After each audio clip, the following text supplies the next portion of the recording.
India Legal presents Courts Roundup.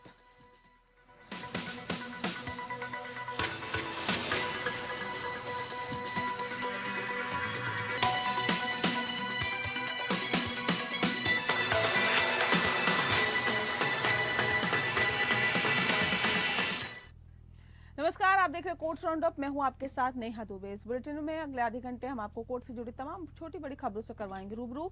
Court की कार्रवाई और सुप्रीम कोर्ट से लेकर हाई कोर्ट्स और लो कोर्ट्स तक के फैसलों को रखेंगे आपके सामने। लेकिन आगे बढ़ने से पहले एक नजर हेडलाइंस पर।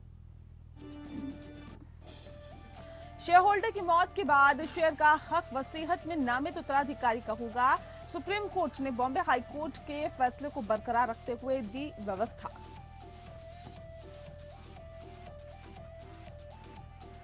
फोन टैपिंग पर दिल्ली हाई कोर्ट में सुनाया अपना फैसला। कहा आरटीआई अधिनियम के तहत फोन टैपिंग की जानकारी देने की छूट, लेकिन फोन टैपिंग में संवैधानिक बंदिशों को रखना पड़ेगा ध्यान। सुप्रीम कोर्ट बार एसोसिएशन के क्रिसमस आयोजन में शरीक हुए सीजीआई चंद्रचूड़। स्वास्थ्य कर्मियों और जवानों को दी शुभकामनाएं, गाए क्रिसमस कैरोल।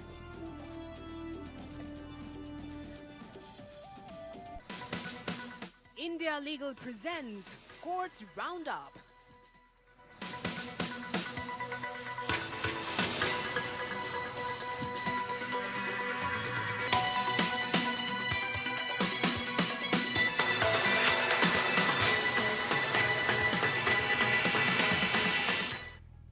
सुप्रीम कोर्ट ने माना कि कंपनी अधिनियम 1956 के तहत नामांकन प्रक्रिया उत्तराधिकारी कानून पर हावी नहीं होती, यानी कि शेयर होल्डर की मौत के बाद शेयर उत्तराधिकारियों को ट्रांसफर होता है, न कि शेयर कागजात में नामित व्यक्ति को। शेयर धारक की उत्तराधिकार योजना को सुविधाजनक बनाना कंपनी के मामलों के दायरे से बाहर है। वसीयत के मामले में भारतीय उत्तराधिकार अधिनियम 1925 के तहत निष्पादक पर उत्तराधिकार निर्धारित करने का दायित्व है। बेंच ने हाईकोर्ट के आदेश को बरकरार रखा। हर्षा नितिन ककाटे बनाम सारस्वत कोऑपरेटिव बैंक लिमिटेड और अन्य में बॉम्बे हाई कोर्ट ने माना था कि मृतक के कानूनी उत्तराधिकारियों को शेयर प्रमाण पत्र का स्वामित्व अधिकार मिलेगा, न कि नामांकित व्यक्तियों को। हाईकोर्ट के एकल न्यायाधीश ने कोकाटे फैसले पर भरोसा करते हुए अपीलकर्ताओं के दावे को खारिज कर दिया। ये देखा गया कि धारा 109(1) ये सुनिश्चित करती है कि मृत शेयरधारक को उसे मिलने वाले विभिन्न लाभों के लिए प्रतिनिधित्व किया जाता है। डिवीजन बेंच ने घोषणा की कि किसी शेयर या प्रतिभूतियों के धारक का नामांकित व्यक्ति उन शेयरों या प्रतिभूतियों के लाभकारी स्वामित्व का हकदार नहीं है, जो अन्य सभी व्यक्तियों को छोड़कर नामांकन का विषय है और उत्तराधिकार के कानून के अनुसार धारकों की संपत्ति में विरासत के हकदार हैं।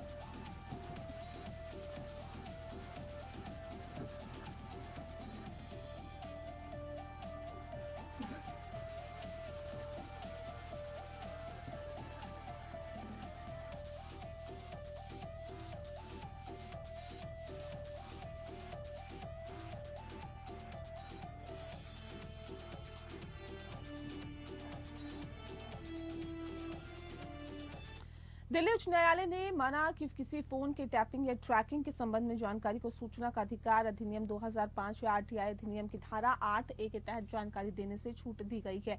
आरटीआई अधिनियम की धारा 8A किसी भी जानकारी को आरटीआई अधिनियम के दायरे से छूट देती है जिसके प्रकटीकरण से देश की सुरक्षा, अखंडता और रणनीतिक हितों पर प्रतिकूल प्रभाव पड़ेगा। न्यायमूर्ति विभू बाखरू और अमित महाजन की खंडपीठ ने कहा कि किसी फोन को इंटरसेप्शन या टैप करने या ट्रैक करने के संबंध में संबंधित सरकार द्वारा कोई भी आदेश तब पारित किया जाता है जब अधिकृत अधिकारी संतुष्ट हो कि संप्रभुता के हित में ऐसा करना आवश्यक है। न्यायालय ने कहा कि इसीलिए ऐसा आदेश अपने स्वभाव में की जांच की प्रक्रिया में पारित किया गया हो सकता है। अदालत भारतीय दूरसंचार नियामक प्राधिकरण या TRAI को दिए गए केंद्रीय सूचना आयोग के निर्देशों में हस्तक्षेप करने से इनकार करने वाले एकल न्यायाधीश के आदेश के खिलाफ दायर याचिका पर सुनवाई कर रही थी। CIC ने ट्राई को निर्देश दिया था कि वह संबंधित दूरसंचार सेवा प्रदाता से जानकारी एकत्र करे और आरटीआई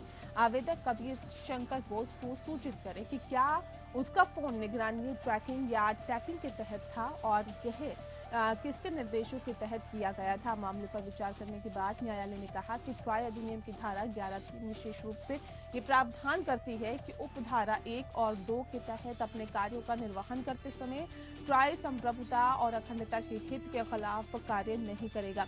न्यायालय का विचार था कि ट्राई अधिनियम दूरसंचार प्रदाता द्वारा लाइसेंस के नियमों और शर्तों के अनुपालन को सुनिश्चित करने के लिए अपने कार्य में से एक का उल्लेख करता है, लेकिन इसे दूरसंचार सेवा प्रदाताओं द्वारा की गई प्रत्येक कार्रवाई को शामिल करने के लिए इतने व्यापक रूप से नहीं पढ़ा जा सकता है। न्यायालय ने इस बात पर जोर दिया कि कोई भी विपरीत दृष्टिकोण ट्राई को सूचना मांगने और दूरसंचार सेवा प्रदाताओं के सेवा कार्यों में हस्तक्षेप करने की बेलगाम शक्ति देगा और ये ट्राई अधिनियम द्वारा प्राप्त किए जाने वाले उद्देश्य के अनुरूप नहीं होगा।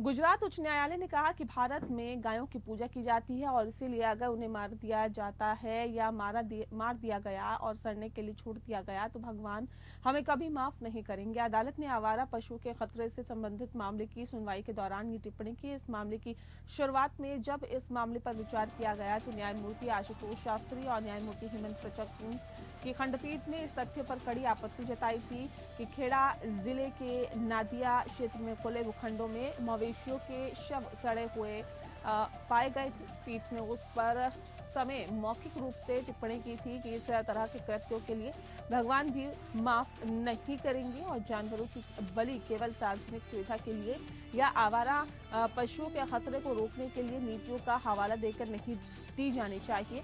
सुनवाई के दौरान कुछ मवेशी मालिकों की ओर से पेश वकील ने अधिकारियों पर मवेशियों को जबरन ले जाने का आरोप लगाया।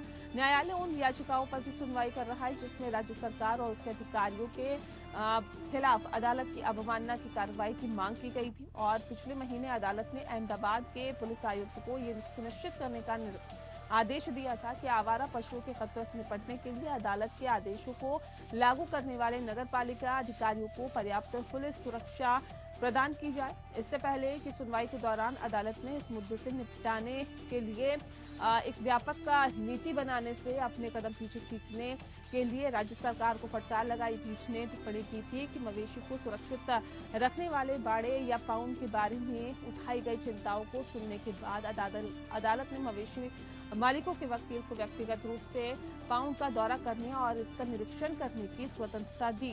अदालत ने अधिकारियों को 5 जनवरी तक उपायों को सख्ती से लागू करने के और एक रिपोर्ट दायर करने को कहा है।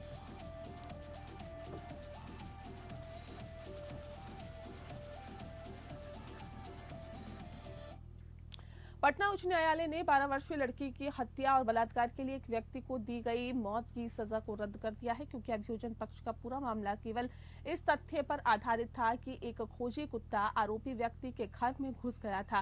न्यायमूर्ति आशुतोष कुमार और न्यायमूर्ति आलोक कुमार पांडे के खंडपीठ ने मामले को संभालने के तरीके के लिए निचली अदालत को फटकार लगाई और कानून के मूल सिद्धांतों की परवाह किए बिना आरोपी को मौत की सजा सुनाई। अदालत ने कहा कि न्यायिक व्यवस्था एक खोजी कुत्ते की विशेषज्ञता पर इतनी भारी निर्भरता बर्दाश्त नहीं कर सकती। अदालत ने मांग की कि ट्रायल कोर्ट ये कैसे मान सकता है कि कुत्ते ने आरोपी के घर में प्रवेश करने में गलती नहीं की होगी। इस तथ्य को देखते हुए उनके किसी अन्य व्यक्ति के घर में भी प्रवेश करने के सबूत थे। अदालत ने कुत्तों की गंध की शक्ति और पुलिस को प्रदान की जाने वाली सहायता के लाभों को स्वीकार किया है। हालांकि अदालत ने कहा है कि भले ही एक खोजी कुत्ते की सहायता पुलिस जांच के लिए एक प्रारंभिक बिंदु हो सकती है, लेकिन इसे एक सबूत के रूप में इतना मजबूत नहीं किया जा सकता कि ट्रायल कोर्ट को किसी भी पुष्टि करने वाले सबूत की आवश्यकता न हो।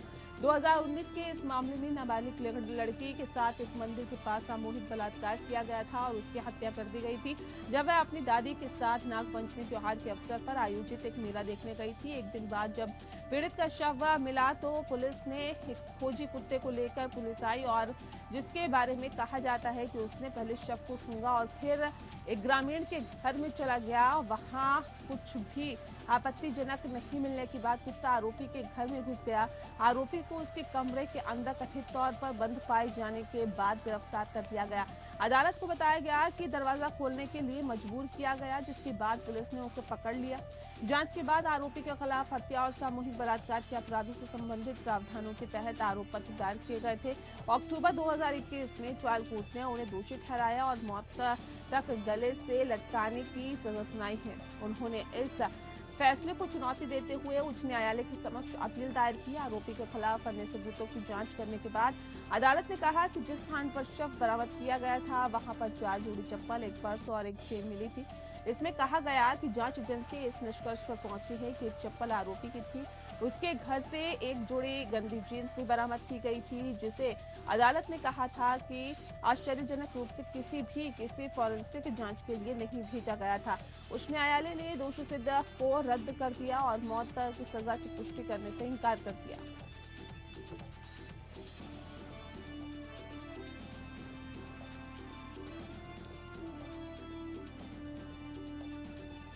सुप्रीम कोर्ट बार एसोसिएशन द्वारा क्रिसमस समारोह में सीजेआई डीवाई चंद्रचूड़ के साथ सुप्रीम कोर्ट के जज जस्टिस संजीव खन्ना और जस्टिस एहसानुद्दीन अमानुल्लाह ने भी भाग लिया। सुप्रीम कोर्ट परिसर में आयोजित समारोह में क्रिसमस के लिए सभी को बधाई दी और साथ ही सीजेआई ने क्रिसमस कैरोल भी गाए। इस दौरान सीजेआई ने कहा कि हम बहुत खुशकिस्मत हैं कि हम यहाँ सुरक्षित हैं और खुशियां मना रहे हैं। इन खुशियों के पीछे सीमा पर तैनात जवान भी हैं, हमें उनको भी इसमें याद रखना चाहिए। क्रिसमस प्रोग्राम में सीजेआई ने कहा कि जब हम क्रिसमस मनाते हैं तो हमें उन लोगों को नहीं भूलना चाहिए जो सीमाओं पर इस ठंड का सामना कर रहे हैं। वो इस ठंड की सुबह हमारी और हमारे देश की रक्षा के लिए सरहद पर तैनात हैं। आज ही के दिन हमें उनके लिए गीत गाने चाहिए। सीजेआई ने कहा कि लोगों की जान बचाने को अपने काम में अथक रूप से जुटे डॉक्टर और नर्स जैसे लोगों को भी इस वक्त याद रखना चाहिए। Now, if everybody keeps a little quiet, I'll be able to share with you something which I have. Just 2 days before we closed, I requested Brother Justice Sanjeev Khanna, Justice Bhushan Gavai, Justice Suryakant, Justice Nagaratna, and Justice Vikram Nath, who are members of the building committee, to accompany me to the place where we have been allotted some land by the government of India. उल्लंघन करने के आरोपी विदेश नागरिक को जमानत देने से इनकार करते हुए दोहराया है कि फॉरेनर्स एक्ट की धारा 14 के तहत दंडनीय अपराध करने के आरोपी विदेशी नागरिक जो जमानत नहीं दी जा सकती। जस्टिस राकेश कैंथला ने कुछ उदाहरणों का हवाला देते हुए कहा है कि किसी भी विदेशी को भारत में प्रवेश करने या रहने का कोई अधिकार नहीं है। वो केवल वीजा के साथ ही प्रवेश कर सकता है, जो एक प्रकार की सीमित अवधि के लिए एंट्री होती है। एक बार वीजा समाप्त हो जाने पर व्यक्ति को भारतीय धरती पर रहने का कोई अधिकार नहीं है। अगर वह ऐसा रहता है तो अपराध करता है। इसीलिए फॉरेनर्स एक्ट की धारा 14 के तहत दंडनीय अपराध करने के आरोपी विदेशी को जमानत नहीं दी जा सकती है। मामला ओनेगा सैमुअल नामक विदेशी नागरिक से संबंधित है, जिसे अगस्त 2023 में हेरोइन रखने के आरोप में गिरफ्तार किया गया था। बता दें आपको कि उस पर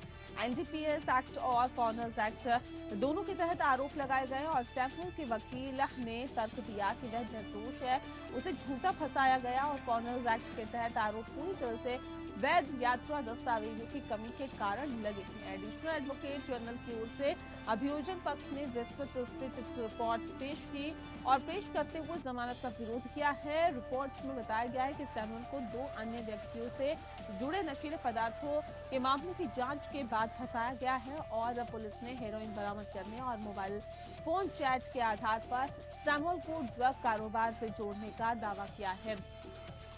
अदालत ने सैमुअल द्वारा पासपोर्ट और वीजा पेश करने की असमर्थता के कारण पुलिस द्वारा फॉरेनर्स एक्ट की धारा 14 को जोड़ने पर प्रकाश डाला, जो कि भारत में उसके रहने के उल्लंघन का संकेत है।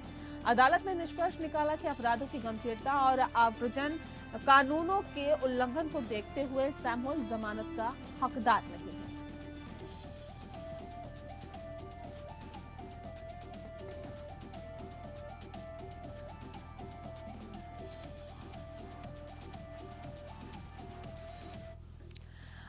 वहीं केरल उच्च न्यायालय ने डॉक्टर E.A. रुवैस को जमानत दे दी, जिन पर कथित तौर पर दहेज की मांग करके अपनी प्रेमिका डॉक्टर शहाना को आत्महत्या के लिए उकसाने का आरोप है। न्यायमूर्ति गोपीनाथ पी ने कहा है कि डॉक्टर को जमानत देते हुए जांच के उद्देश्यों के लिए डॉक्टर रुवैस की निरंतर हिरासत आवश्यक नहीं हो सकती है। न्यायाधीश ने आदेश लिखवाते हुए कहा है कि याचिकाकर्ता को जमानत देने को बहाली का दावा करने के लिए याचिकाकर्ता के अधिकार के रूप में नहीं देखा जाना चाहिए और इस पर निर्णय केवल ऐसी स्थितियों में ही लागू नियमों के अनुसार किया जाएगा।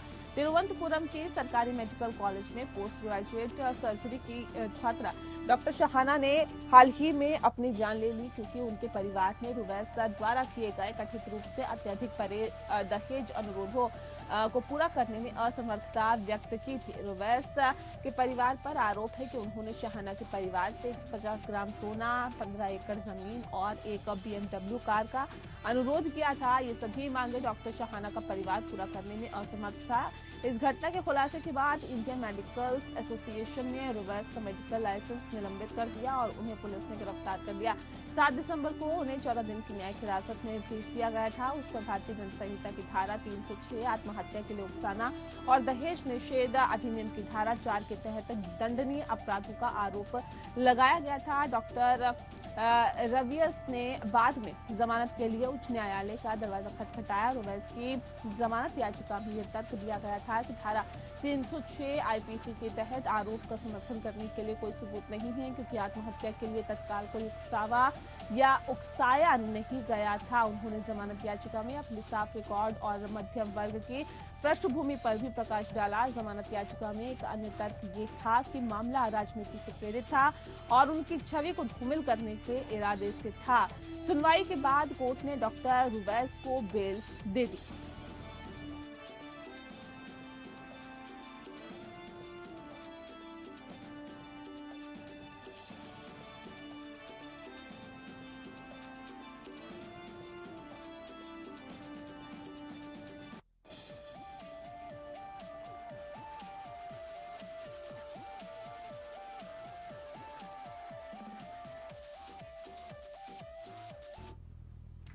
वहीं एक नाबालिग व्यक्ति को यौन अपराधों से बच्चों के संरक्षण अधिनियम या पॉक्सो अधिनियम के तहत झूठे बलात्कार के दावे या यौन उत्पीड़न के दावे के लिए झूठी गवाही के अपराध के लिए दंडित नहीं किया जा सकता। उच्च न्यायालय जम्मू कश्मीर और लद्दाख में ये फैसला दिया।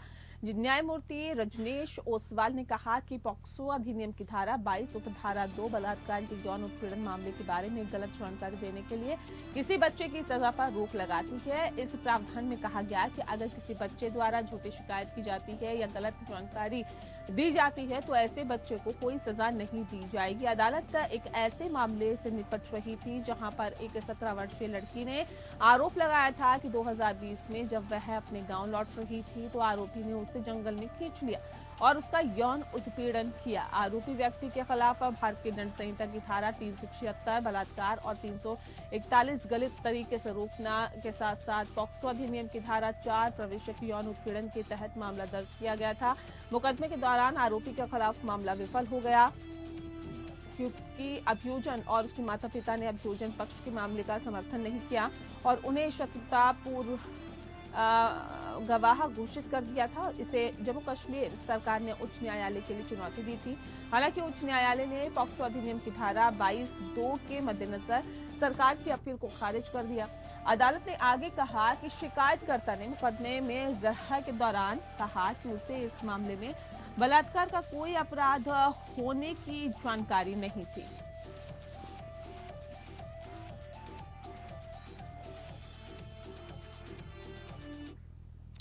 इमरान खान ने शीर्ष अदालत से उन पर लगे प्रतिबंध को हटाने की अपील की है जो उनके लिए आगामी आम चुनाव लड़ने का रास्ता खोल सकता है। इमरान पर 5 साल तक किसी भी सरकारी पद पर रहने के लिए अयोग्य ठहराया गया। हाईकोर्ट में दायर अपनी याचिका में भी खान ने दोष सिद्धि को रद्द करने की मांग की थी। पाकिस्तान तहरीक इंसाफ के संस्थापक इमरान खान ने तोशाखाना मामले में इस्लामाबाद उच्च न्यायालय के आदेश के खिलाफ सुप्रीम कोर्ट का रुख किया। इमरान खान ने शीर्ष अदालत से उन पर लगे प्रतिबंध को हटाने की अपील की जो उनके लिए आगामी आम चुनाव लड़ने का रास्ता खोल सकता है।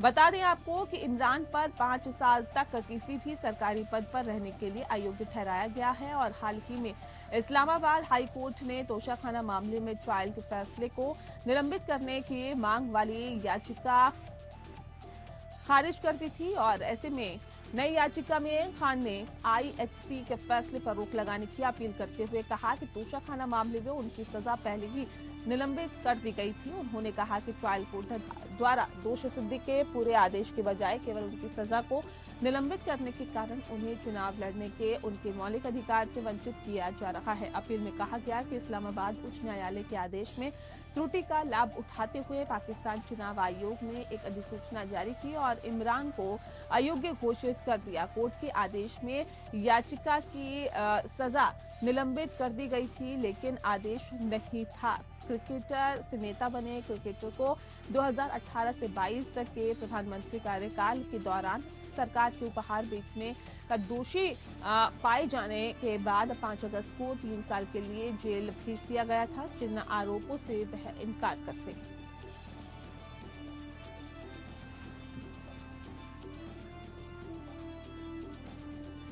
और इसी के साथ फिलहाल इस बुलेटिन में इतना ही। नमस्कार। India Legal presents Courts Roundup.